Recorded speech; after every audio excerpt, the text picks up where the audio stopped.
दोस्तों अगर आप सीटेट दिसंबर 2024 का एग्जाम देने जा रहे हो तो आप सभी के लिए इंपॉर्टेंट अपडेट है। जैसा कि दोस्तों आपके सीटेट का जो फॉर्म है वो 17 सितंबर से स्टार्ट हुआ है और इसकी लास्ट डेट जो है वो 16 अक्टूबर तक है। ऐसे में काफ़ी अभ्यर्थियों के कमेंट आए हैं कि मैम क्या जो है सीटेट फॉर्म की जो है लास्ट डेट जो है वो एक्सटेंड होगी या नहीं होगी, इसके बारे में हम लोग डिटेल में जानने वाले हैं।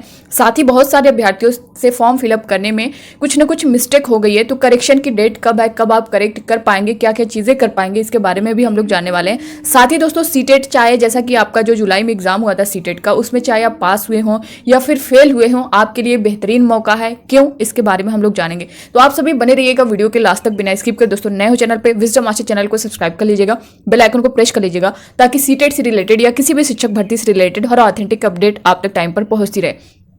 सबसे पहली चीज दोस्तों यहाँ पे अगर हम देखें तो जो आपके सीटेट का, जैसा कि मैंने बताया ही है कि जो इसका फॉर्म जो स्टार्ट हुआ है वो हुआ है 17 सितंबर से और इसकी लास्ट डेट है वो 16 अक्टूबर तक है। और अब जो है अगर फॉर्म फिलअप करने में आपने कुछ ना कुछ मिस्टेक की है तो अब आप अगर फाइनल सबमिट कर दिया है तो आप अभी उसमें कोई करेक्शन नहीं कर पाएंगे, चाहे भले ही लास्ट डेट अभी आपका फिनिश नहीं हुआ है, अभी आपका जो टाइम है वो बचा हुआ है। अगर आपने उसे फाइनल सबमिट कर रखा है तो आप जो है अब उसे करेक्शन नहीं कर पाएंगे। वो करेक्शन टाइम पर जो टाइम दी जाएगी उसी टाइम जो है आप करेक्ट कर पाएंगे, उससे पहले नहीं कर पाएंगे। तो इस चीज़ का ध्यान दीजिएगा। बहुत सारे अभ्यर्थियों के कमेंट आ रहे थे कि मैम मुझसे ये मिस्टेक हुई है, क्या हम जो है अगर फिर से उसे ओपन करके अपने फॉर्म को करेक्ट कर पाएंगे, तो वो होगा ही नहीं। ठीक है, इस चीज़ का आप लोग ध्यान दें। अगर आपने फाइनल सबमिट कर दिया है, फिर सबमिशन का काम हो चुका है आपका, तो अब वो करेक्ट नहीं हो पाएगा, वो अपनी डेट पर ही होगा। दूसरी बात, आपके करेक्शन की डेट कब है तो आप यहाँ पे देख सकते हैं, इनके ऑफिशियल नोटिफिकेशन में साफ तौर पे मेंशन किया गया है। यहाँ पे देख भी पा रहे होंगे, start of submission of online application through CTET website, जो इनकी ऑफिशियल वेबसाइट है ctet.nic.in पर, ये 17/9/2024 जो दिया गया है ये आपका जब फॉर्म स्टार्ट हुआ है उसकी डेट है। यहाँ पे last date for submission of online application की जो डेट दी गई है वो 16 अक्टूबर 2024 तक दी गई है। 11:59 तक जो है आप इसे अप्लाई कर सकते हैं अपने फॉर्म को। और यहाँ पे इस चीज़ को मैं आप सभी को क्लियर कर दे रही हूँ कि अगर आप लास्ट टाइम का वेट कर रहे हैं, जैसा कि अब आपके पास कितना टाइम ही बचा है, 2 से 3 दिन का टाइम बचा है, तो अगर जो है आप इसे अब ये सोच रहे हैं कि लास्ट डे जो है हम फिलअप कर लेंगे, ये तो 1 घंटे का काम है, आधे घंटे का काम है, तो ऐसी लापरवाही आप लोग बिल्कुल भी मत करिएगा। क्योंकि लास्ट टाइम यही होता है कि साइट वाली प्रॉब्लम होती है और कोई ना कोई इशू हो जाता है जिसकी वजह से फॉर्म रुक जाता है, सबमिट नहीं हो पाएगा, आगे का प्रोसेस नहीं हो पाएगा, कुछ ना कुछ ये सारी चीज़ें चलती हैं। तो आपको आगे पछताना ना पड़े, इस वजह से आप लोग पहले ही फॉर्म, जब आपको भरना ही है फॉर्म, तो आप लोग पहले फिल कर लीजिए। और अगर आप चाहे, बहुत सारे अभ्यर्थी इसको लेकर के कन्फ्यूज़न है, चाहे वो डीएलएड हो या फिर बीएड हो। दोस्तों देखिए, अगर आपने जो है बीएड कर रखा है या फिर डीएलएड कर रखा है, आपका कंप्लीट है, तो वो तो उनके लिए कोई कन्फ्यूज़न ही नहीं है कि हमारा जो है कंप्लीट हो चुका है, 4th सेमेस्टर जो है कंप्लीट है, रिजल्ट आ चुका है, हम इसके लिए पूरी तरह से एलिजिबल हैं। मगर उनके जिनके अभी अभी रिसेंटली एडमिशन उन्होंने लिया है, जिनका 1st सेमेस्टर है, चाहे बीएड हो या फिर डीएलएड हो, उनके काफ़ी कमेंट आते हैं कि मैम जो है मेरा अभी जो है 1st सेमेस्टर है, 2nd सेमेस्टर है, तो क्या मैं अप्लाई करूँ या नहीं करूं, वैलिड होगा या नहीं होगा। तो दोस्तों बिल्कुल होगा। अगर आपने एडमिशन कर लिया है और उसके नेक्स्ट डे ही आप फॉर्म फिल कर रहे हैं, तब भी जो है आप पूरी तरह से एलिजिबल हैं। तो अगर आपका सिर्फ एडमिशन हुआ है, चाहे भले ही आपका भी 1st सेमेस्टर भी ना कंप्लीट हुआ हो, कुछ दिन हुए हों, कुछ मंथ हुए हों, तब भी जो है आप पूरी तरह से एलिजिबल हैं और पूरी तरह से आपकी जो सर्टिफिकेट होगी सीटेट की वो वैलिड होगी। तो इस चीज़ को आप लोग ध्यान में रखिएगा। साथ ही दोस्तों यहाँ पे आप देख सकते हैं जो लास्ट डेट बताई गई है वो मैंने आपको कंफर्म कर दी है। Online correction if any in the particulars uploaded by the candidates. अगर आपके फॉर्म में कोई मिस्टेक हुआ है तो आप उसे करेक्शन कब कर पाएंगे, यहाँ पे डेट देख सकते हैं।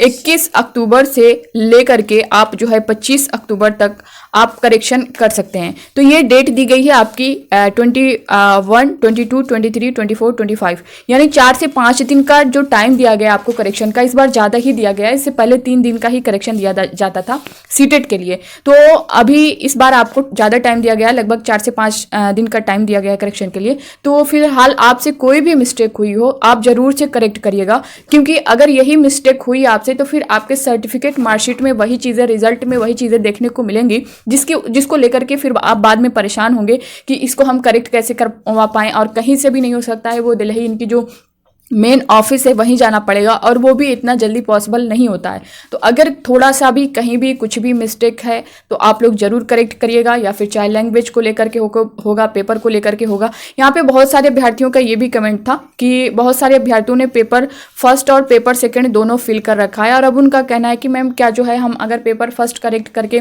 पेपर फर्स्ट सिर्फ देना चाहें तो उसकी फ़ी जो है वापस मिल सकती है हमें। तो दोस्तों देखिए, ऐसा उसमें साफ तौर पे मेंशन किया गया है, अगर आप जो है फ़ी अपना जो सबमिट वाला प्रोसेस है वो कंप्लीट कर देते हैं तो आपकी फ़ी जो है रिटर्न नहीं की जाएगी, उसमें साफ तौर पे मेंशन किया गया है। तो आप अगर इसमें कुछ भी चीज़ें इधर उधर करते हैं तो आपकी फ़ी नहीं मिलेगी। हाँ, वो चीज़ें करेक्शन हो जाएंगी बट आपकी फ़ी वापस नहीं आने वाली है। तो मैं आपसे साफ तौर पे कह रही हूँ, अगर आप डीएलएड आपने कर रखा है, और यहाँ पे इस चीज़ का आप लोग ध्यान दीजिएगा, अगर आपने जो है डीएलएड कर रखा है और डीएलएड में अगर आपने पेपर फर्स्ट और सेकंड दोनों फिल किया है तो इसमें आपको किसी भी डाउट में नहीं रहना है कि हमें जो है एक पेपर देना चाहिए, हमें इसको लेकर के बहुत सारे अभ्यर्थियों के कमेंट आए। तो दोस्तों देखिए, आप इस भ्रम में बिल्कुल भी नहीं रहें। अगर आपने दोनों फॉर्म फिलअप किया है, बोथ फॉर्म है आपका, तो आपके लिए बहुत अच्छी चीज़ है ये, आपको और खुश होना चाहिए, क्योंकि आपका जहाँ सेंटर जाएगा ऐसा नहीं है कि पेपर फर्स्ट का सेंटर कहीं और होगा, पेपर सेकेंड का सेंटर कहीं और होगा। आपका एक ही जगह दोनों सेंटर होगा, बस मॉर्निंग और इवनिंग शिफ्ट में होगा, शिफ्ट चेंज होगा। बाकी आपका स्कूल कॉलेज वही रहेगा, आपकी सीट वही रहेगी, सब कुछ सेम रहेगा, बस वही है कि शिफ्ट 1 और शिफ्ट सेकेंड में रहेगा। तो आप लोग के लिए ये तो अच्छा मौका है। और अगर आप डीएलएड कर रखे हैं, पेपर फर्स्ट देने जा रहे हैं, तो पेपर फर्स्ट के लिए जो आप सब्जेक्ट पढ़ेंगे वही चीज़ें तो आपको पेपर सेकंड में भी पढ़नी है। हाँ, ये है कि जो स्पेशल आपका सब्जेक्ट है, सिर्फ अगर आप साइंस से होंगे तो आपको साइंस मैथ जो है थोड़ा सा एक्स्ट्रा पढ़ना होगा, 6 to 8 का मैथ और साइंस देखना पड़ेगा एनसीईआरटी का। और अगर जो है आप आर्ट्स से होंगे, जैसे बीए वगैरह आपने किया होगा, तो आपका जो एसएसटी होगा, एसएसटी आपका वही है, हिस्ट्री पॉलिटी ज्योग्राफी पढ़ना होगा 6 to 8 का। तो इसमें वही स्पेशल सब्जेक्ट ही थोड़ा सा डिफरेंस होता है पेपर फर्स्ट से। तो आप इसको लेकर के ये सारी चीज़ें देखते हुए भागे ना, क्योंकि बाकी सब्जेक्ट आपका सीडीपी वही रहने वाला है, लैंग्वेज आपका दोनों वही रहने वाला है। जो स्पेशल सब्जेक्ट है वही बस थोड़ा सा आपको लेवल हाई होगा, वही पढ़ना है। तो ये आपको 2 सर्टिफिकेट मिल जाएगी, तो आप पीआरटी में भी अप्लाई कर पाएंगे और जूनियर के लिए भी अप्लाई कर पाएंगे, यानी 6 to 8 के लिए भी।